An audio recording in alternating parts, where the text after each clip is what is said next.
The जी होरा show में आपका स्वागत है। यहाँ हम आपको डरावनी, रोमांचक और रहस्यमयी कहानियाँ सुनाते हैं जो आपको रोमांचित कर देंगी। आज की कहानी लवर्स पॉइंट का खौफ, ये आपको रोमांस और डर के ऐसे सफ़र पर ले जाएगी जो आपके रोंगटे खड़े कर देगा। यह कहानी एक खूबसूरत जगह से शुरू होती है लेकिन ख़त्म होती है एक डरावनी सच्चाई पर। क्या आप तैयार हैं? चलिए कहानी शुरू करते हैं। कहानी की शुरुआत होती है सिमरन और विवेक से, जो कॉलेज के लव बर्ड्स हैं। उनका प्यार उनकी हर मुलाकात में झलकता है। एक दिन विवेक सिमरन को एक सरप्राइज देने के लिए मशहूर लवर्स पॉइंट पर ले जाता है। यह जगह शहर से दूर पहाड़ियों के बीच में स्थित है, जहां प्रेमी जोड़े अपनी यादें बनाते हैं। शाम ढल चुकी थी और आसमान तारे भरी चादर जैसा लग रहा था। सिमरन और विवेक हाथों में हाथ लिए एक पुराने लकड़ी के बेंच पर बैठे थे। ठंडी हवा और चांदनी रात उनकी मोहब्बत को और ख़ास बना रही थी। विवेक ने सिमरन से कहा, सिमरन, आज की रात हमेशा यादगार होगी। लेकिन तभी अचानक ठंडी हवा और सन्नाटा डरावना लगने लगा। पेड़ों की पत्तियां तेजी से सरसराने लगीं और दूर से एक औरत के रोने की आवाज़ सुनाई दी। विवेक और सिमरन चौंक गए। आवाज़ की दिशा में देखते ही उन्हें एक सफ़ेद साड़ी में लिपटी औरत दिखाई दी जो दूर से उनकी ओर बढ़ रही थी। उसकी चाल धीमी थी और उसके बाल बिखरे हुए थे। विवेक ने सिमरन को शांत रहने को कहा और सोचा कि शायद कोई ज़रूरतमंद महिला है। लेकिन जैसे ही वह औरत पास आई, उसका चेहरा साफ हुआ। उसकी आंखें लाल थीं और उसकी त्वचा डरावनी और सड़ी हुई लग रही थी। उसने एक तीखी आवाज़ में कहा, तुम्हें भी उसी दर्द का एहसास होगा जो मैंने झेला है। डर के मारे सिमरन ने विवेक का हाथ कसकर पकड़ लिया। विवेक ने हिम्मत जुटाई और उससे पूछा, तुम कौन हो और क्या चाहती हो? उसने रोते हुए कहा, मेरा नाम निशा है। कई साल पहले इस जगह पर मुझे मेरे प्रेमी ने धोखा दिया था।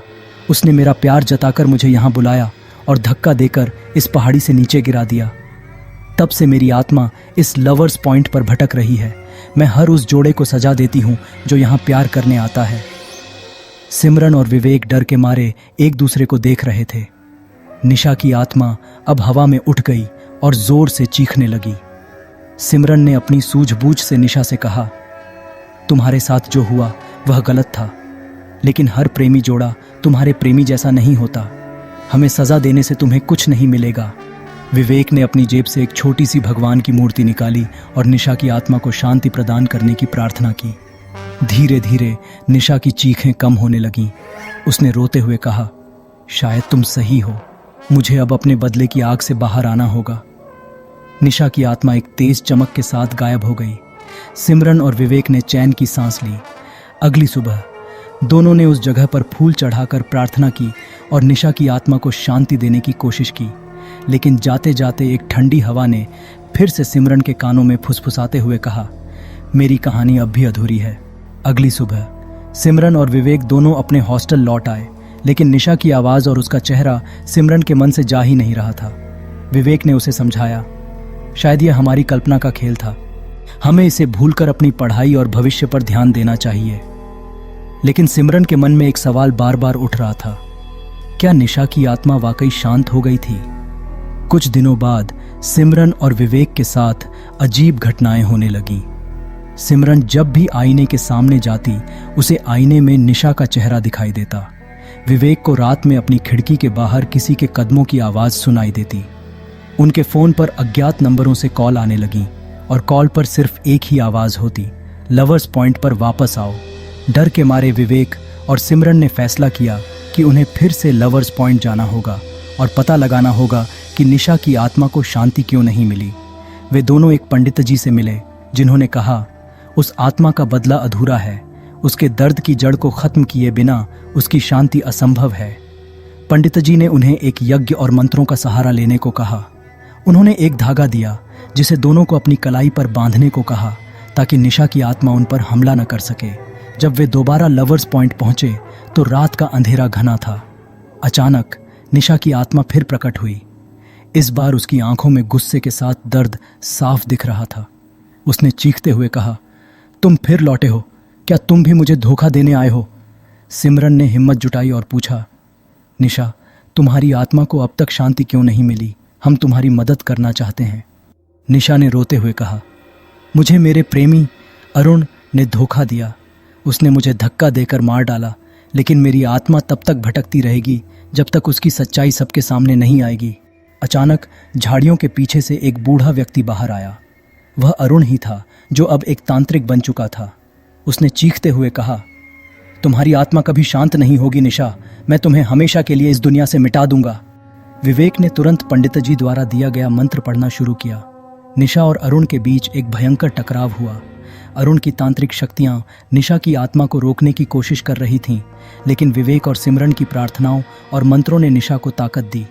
आखिरकार निशा की आत्मा ने अरुण की सच्चाई उजागर कर दी। अरुण की तांत्रिक शक्तियां कमजोर पड़ गईं और निशा ने उसकी आत्मा को शाप दिया, तुम्हारा पाप तुम्हें चैन से जीने नहीं देगा। अरुण चीखते हुए धरती में समा गया। निशा की आत्मा ने सिमरन और विवेक को धन्यवाद दिया और कहा, अब मैं आजाद हूं, तुम दोनों का प्यार सच्चा है, इसे हमेशा संभाल कर रखना। एक तेज रोशनी के साथ निशा की आत्मा गायब हो गई। सिमरन और विवेक ने यह अनुभव हमेशा के लिए अपने दिल में संजो लिया। उन्होंने वादा किया कि वे कभी भी झूठ और धोखे का सहारा नहीं लेंगे। इस घटना के कुछ महीनों बाद सिमरन और विवेक अपने जीवन में आगे बढ़ने की कोशिश कर रहे थे। हालांकि विवेक अक्सर रात को डरावने सपने देखता। उसे सपने में बेला दिखाई देती, लेकिन इस बार उसका चेहरा शांत नहीं था। उसकी आंखों में डर और चेतावनी झलकती। दूसरी ओर सिमरन पहले से ज्यादा चुप और गुमसुम रहने लगी थी। विवेक ने नोटिस किया कि वह अक्सर गहरी सोच में डूबी रहती और अजीब अजीब बातें करती, जैसे क्या होगा अगर हर आत्मा को शांति न मिले, क्या हमसे कोई और मदद मांग रहा है। एक दिन विवेक ने देखा कि सिमरन के हाथ पर अजीब निशान उभर आए हैं, जैसे किसी ने उसे कसकर पकड़ा हो। उसने जब सिमरन से पूछा तो वह डर के मारे रोने लगी और कहा, मैंने उसे देखा था, बेला नहीं कोई और था, और वह मुझसे कुछ चाहती है। यह सुनकर विवेक का दिल दहल गया। उसने ठान लिया कि उन्हें लवर्स पॉइंट वापस जाना होगा और इस रहस्य को सुलझाना होगा। वह जानता था कि उनके सवालों के जवाब वहीं छिपे थे। जब वे फिर से उस जगह पहुंचे तो उन्हें लगा कि वहां की हवा भारी और सन्नाटे से भरी हुई थी। इस बार बेला का नाम पुकारने पर कुछ नहीं हुआ, लेकिन तभी एक अजीब सी ठंडी हवा चली और सिमरन अचानक अचेत होकर जमीन पर गिर गई। सिमरन की आंखें खुलीं, लेकिन उसकी आवाज किसी और की थी। उसने विवेक को चेतावनी दी, तुमने बेला की मदद की, लेकिन मेरी चीखें अब भी इस जगह की दीवारों में कैद हैं। सिमरन की आंखें लाल हो चुकी थीं और उसकी आवाज गहरी व ठंडी थी। वह आत्मा की तरह बोलने लगी, मेरा नाम रुखसार था। यहाँ इस लवर्स पॉइंट पर मेरे प्यार ने मुझे धोखा दिया था।